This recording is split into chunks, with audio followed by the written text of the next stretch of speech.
If you have gained weight during the pandemic, you certainly are not alone. Nutrition experts say there is a scientific explanation for the extra pounds. NewsNation reporter Dina Baer has more on that, plus some advice to shed that weight and get back in shape. I could feel myself being out of control with my eating, but it was very hard to get it back under control at that time. For many, it was a time to indulge: bread, sweets, pizza, and a healthy pour. At some point, I even started making myself cocktails, like cosmopolitans, to celebrate things. Now the party's over for Dana Hill as she tries to get back on track with a healthier lifestyle. In May, I was probably the highest weight I've ever been in my entire life. So I gained about between 5 and 7 pounds at that time, and also was not really exercising very regularly. At home, she was stocking up on impulse items. I ended up buying a lot of things that I wouldn't normally eat. Like, for instance, I bought a big block of Kraft cheddar cheese, and I found myself eating it like at 2 in the morning just to comfort myself, which is very out of the ordinary. Turns out there's chemistry behind the cravings. Our brain does crave more starchy, carbohydrate, sugary foods when we're stressed out because we're releasing more cortisol in the brain. So that's why we want those comfort foods when we are under stress or anxiety. In the short term, the carbs and sugar actually help calm the release of the known stress hormone. It's the long-term effects that aren't so palatable. But in the long term, it does cause weight gain. It causes other potential health issues with, blood sugar control and sleeplessness. If we're overeating sugar, you may not be sleeping as well. I don't think it really actually did anything to calm me. I think it was I was craving comfort and security, but honestly, it just made me feel kind of bloated and gross. Fed up, the 46-year-old law professor sought the guidance of registered dietitian Vicki Shanta-Ratelny, who's seen an uptick in COVID-related weight gain. Many people were complaining of depression, anxiety.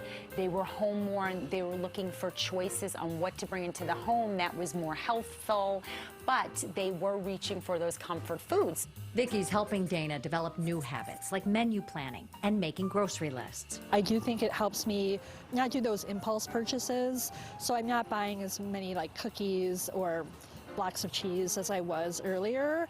But I do find I really have to schedule a time for myself to write out my meal plan and plan out like when I'm going to do my cooking, when I'm going to cut my vegetables, when I'm going to roast things so that I have a plan. Yeah, broccoli, Brussels sprouts, getting in different types of apples. A plan is key, one that includes fiber, protein, and healthy fat sources, not fad diets. The weight loss is not about a quick fix. It's over the long-term lifestyle changes that you're making.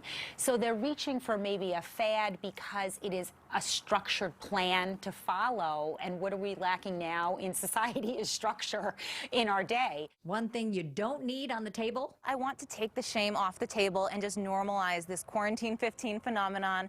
Many people have gone through this uncharted territory, and it has been very challenging for many of us. It's a powerful reminder from North Shore University Health System registered dietitian Emmeline Rasmussen. So as we adjust to this new normal, it is important to try and get back to exercise on a regular basis, get our lungs and get our lungs and heart back into good health if it's not, and also beginning to eat more whole, unprocessed foods that are going to support our immune system. And don't let snacking derail the effort. During the early days of the pandemic, there was it was a tremendous amount of nervous eating. Bob Klein's pandemic plan was to stay in step with his already healthy lifestyle. The proud grandfather. There he is. He is a smile and a joy and a gift every single day. Showed us his grandson and his go-to snacks. But being at home and being near to the kitchen all day long, it's just natural. So people talk about the COVID-19. I don't know if I had the COVID-19, but I had the COVID a bunch. For Bob, a modified keto diet, minus the high-fat foods, helps keep his energy and mood up. I made a really important change during COVID, and that is I'm not weighing myself anymore.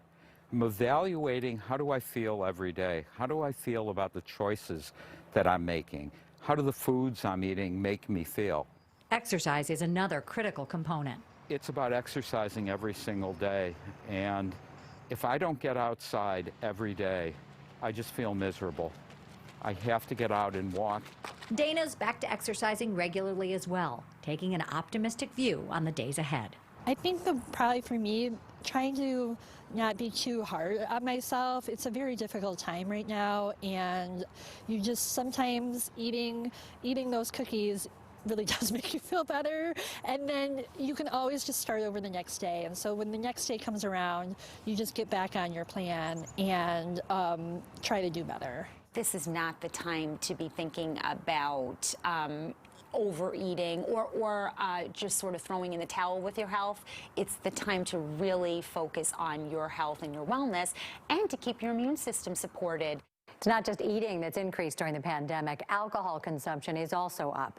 If you do drink, the recommended serving is 1 alcoholic beverage a day for women, 2 for men. Dina Bair, NewsNation, Chicago.